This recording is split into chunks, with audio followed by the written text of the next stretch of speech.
and welcome to our fourth official episode of Yoga Chocolate and Chit Chat with Janet Gallo, Markowski, and Melanie Flager.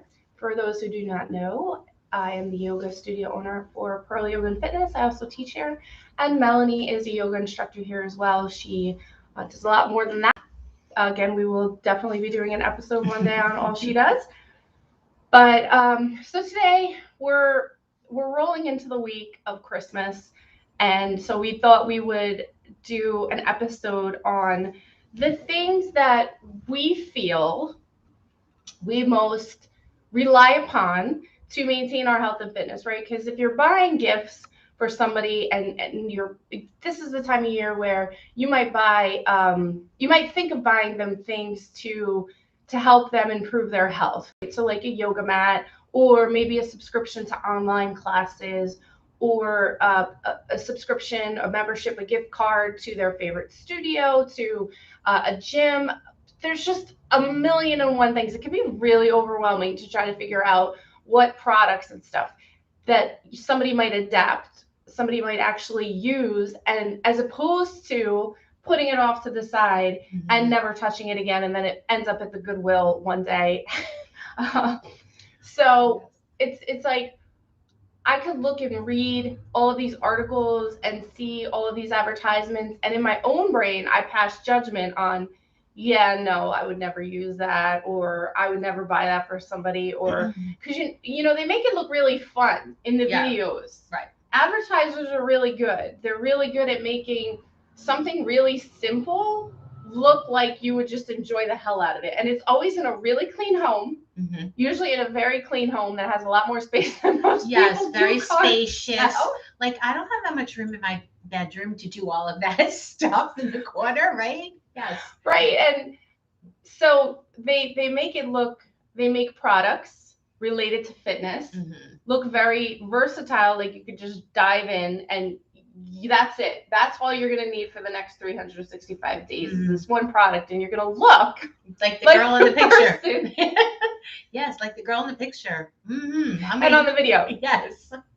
So why don't you share one thing that you absolutely could not do without to keep your health and wellness fitness journey as consistent as it has been?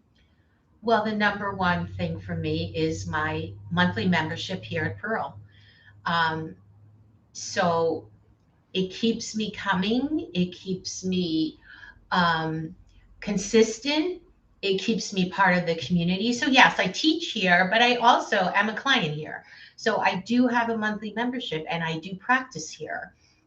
So 3 to 4 times a week, I'm doing a practice here. And then the other days of the week, I'm teaching or private sessions or whatever. So that for me has always been, listen, when you pay money for something you enjoy doing, you're more apt to keep coming because you know that money is coming out of your bank account every month.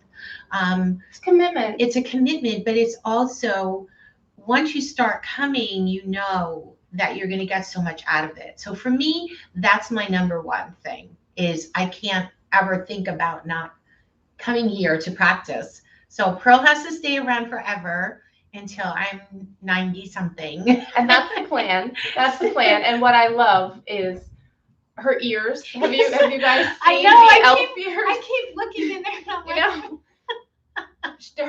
when she's wearing that, it's like, don't try to have too serious of a conversation because I don't know how many people can be. It's very, very cute to listen to her speak with those ears on. Thank you. You're welcome. I really appreciate that. Yeah, okay. So for me, I would definitely say, and I mean, this is not a plug for Pearl, even though it seems like it. Right. I'm not doing that. I'm being very honest about my own personal experience, and then we'll move on to some of the stuff that's not as appearing to be as self-serving. But for me, I mean, nobody has to go invest in their own health and fitness business. But for me, that is something that I knew was going to keep and make health and fitness a priority for me. So I would say the number one thing for me is definitely teaching, running this business is what helps me to stay committed to health and wellness. I'm always trying to not just keep myself motivated, but think about ways to keep the people that are coming, the clients, people that are private sessions, people that are in the group classes, you as a teacher, just whatever I could do to keep everybody else motivated and excited about working out. So while you don't need to go buy somebody a business, you can help business. For me, that is something that has been a very, very, very important part of my own journey and staying committed. Sure. So, and you have another one? The other thing that really helps me at home to stay motivated is I do a lot of journaling. So I love journals. I love any little thing I can write every morning or during the day. So journaling is not only helpful, it just clears your mind. So anyone that's in any kind of wants some mental clarity or anything, buy them a beautiful journal. A beautiful journal. It doesn't have to have prompts, just a beautiful cover, something that inspires you, and maybe a few nice pens, and just like it's a beautiful gift for someone. And even if they don't use it for journaling, maybe they want to write, maybe they just want to draw pictures. Like I find journaling just very comforting, just to get those thoughts out. Even your to-do list for the day, sit down in the morning, write a little to-do list, check it off, your goals, whatever. I'm very big on my grateful list every morning. When I wake up with my coffee, 3 things I'm grateful for. 1, 2, 3, I write them down. So I don't think that anybody could ever really go wrong getting somebody a notebook, a journal. Mm-hmm. I love them. If I got one from every single person in my life for Christmas, right? That's what everybody got me. Mm-hmm. I would be happy, and they would go to use. I use them all the time, yes. And I eventually use them up yes. for notes. We have them for, I know you have one for clients, so yes. you can keep track. Mm-hmm. I have a million and one lists, yes. she's talking about what are the things that I need to do, mm-hmm. brainstorming. I mean, there will never be a notebook that goes to waste yes. in my house. No. So a nice journal or something yes. to carry around, and it makes you want to write. Yes, it does. Totally makes you want to. Yes. So I would say one of the things that I absolutely 110% could not do without additionally is a gym membership. So I've had a gym membership for years, probably decades by now. There was only one part of my life where I didn't belong to a gym for a couple years, and I still try to think back why I didn't have one. I always go back in my mind and I think about that time period, and I'm like, how did you just stop going? And how come you didn't have one? It was right after college. And for maybe the first 2-3 years of working professionally, I didn't belong to a gym. I just did my own thing, Pilates or whatever. And then one day I started jogging outside again, and then I joined a gym, but I can't even fathom not having that. So there's one of my absolutely must-haves. If I actually bought my husband a gym membership for Christmas one year. Nice. I did, to the one that we were both going to, and he was going as a guest. And finally I was like, you're going every week. I got this. I got you. Yeah. I went to the gym for the first time with Janet when we were on vacation. And tell everybody how old you are again? I was 60, almost 61. And her first time at the gym. It was the first time at the gym. Fun fact is, me and Daryl at the gym, and I get a message from her at the gym at Crystal Springs.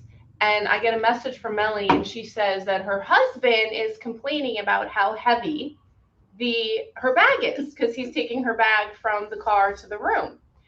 Because she has her weights in there. Now, if you've ever traveled with weights, they really add some. Even I don't care if they're 3-5 pounders, it doesn't matter. It adds. It's enough to have someone pull or partially tear a rotator cuff or something. And she has her husband pulling this thing, and she tells me that, and I just looked at Daryl and I'm like, she had Chuck carry her bag with her weights in it, and we look over at the dumbbell rack, and he's like, "Does she not know that there's dumbbells here at the gym?" And I said, "To be honest, she might not, because I don't think she's ever been to a gym and might not have known." I knew there was dumbbells, but I'll be honest, I didn't know if they were going to have the 3 pound and the 5 pound ones that I use. I'm thinking if I get there and all they have is 12 pounds, I'm done. What am I going to do? So that level of commitment, you have got to applaud that level of commitment, right? That what if they don't have my weight size? I'm just going to bring these just in case and add an additional like 10 pounds to my bag. That's commitment. I brought yoga blocks to Chicago with me once. Now, yoga blocks are light, but they take up a lot of room, and they took up a lot of room in my bag. And I was with a bunch of girlfriends when we went away, and I remember when I pulled them out of my suitcase, and my one friend reacted very similar to how I reacted to her. She was like, "No, you didn't." She said, "That is committed. You are committed." But I did. I relied on them to like open, to lie back and do, shoulder openers. It always just felt really, really therapeutic. And to go somewhere without my blocks just felt really uncomfortable. Yes. I couldn't imagine not having them, because they were such a very strong coping mechanism at the time. Now I don't have to worry about that because I have a studio that has 200 blocks, which gives rise to one of the essential elements of you have somebody who does yoga. I would say, I mean, you can't go wrong with blocks. Yoga blocks. I was going to say, like, if you have someone in your family that loves to do yoga, hopefully here, but if not here, anywhere, or even watching from home, a set of yoga blocks. They're not that expensive, but they're great to have. I bought myself a bolster to have in my house because sometimes it's just nice to lay on the floor and just recline and relax over a bolster. And again, it's not that big of an investment for someone. No. It's really not. And a blanket, like these blankets that they use for yoga, they're just so adorable. They wash really nice. But my other one thing that I really like is I like to explore different books about, I'm diving into now a few books about yoga into your later years.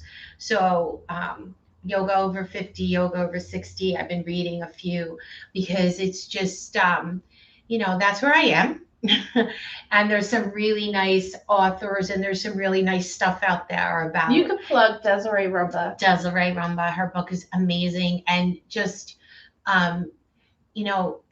seeing that it's okay, it's sustainable. Like, I'm going to be able to do this with these. I love the insights of other people that are in their 60s and 70s, how you sustain it, and you don't hurt yourself, and how you can make your practice as good as it was when you started younger, and it still evolves. So that's what I've been doing now. So I like a nice book to inspire someone also. I definitely think that now that you've said that, I have received multiple yoga books throughout the years from friends, and there's always something of value in it, even if it is just the exposure to somebody in the yoga industry who's been there for a while. So it's a new author, a new name, and a new topic or a different topic. So that's a good idea too. You really can't go wrong with getting a book again, because they're always probably going to find some level of value, even if it's just, I wonder what what's this about. Even if you don't fully read it, it's still the awareness to the person, the writer, the author, and maybe a different topic, a different lens viewpoint of how to look at something. And those things are definitely so inspiring. Yes. They keep the practice interesting. They keep the journey fresh. And while it is awesome to have sprinkles of novelty, there are those novelty items, yes, they will keep you sparked and creative, and they will inject a new perspective into the practice or into the journey of wellness, health, and fitness.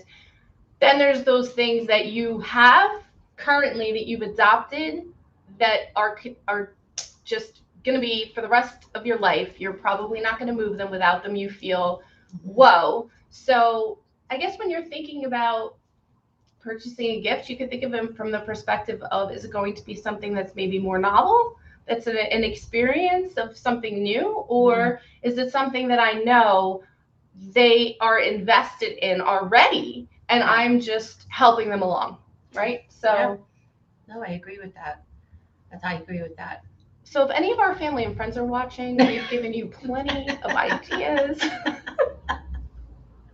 But we would love to know from your own perspective any gifts that you've gotten related to health and wellness that have maybe changed your life. I know my aunt, one more thing, my aunt gave me my first yoga mat when I was probably 20 years old. She had gotten into it. And that was a gift from her. And it was my very first yoga mat. And I really didn't start using it routinely for probably 5 to 10 years. Wow. And then when I started, that was my first mat I brought everywhere. I didn't even want to get rid of it. It was beyond keeping. And I mean, chunks of it missing, because I'm pretty sure Tootsie took chunks of it out at one point. That's our dog. That's my dog. But I always remember that was, it sat there for a little while, but then when I took it out, look at where it is now. Yes. So you never know. So, but please let us know if there's ever a gift, if there's some type of gift you've gotten that has maybe changed significantly the trajectory of your health and wellness and fitness journey. Or anyway, like I said, if nothing else, the people that know us that watch this, you got us covered. There you go. And thank you for watching. Thank you. I hope you have a wonderful, wonderful holidays. Yes, Merry Christmas and have a beautiful, beautiful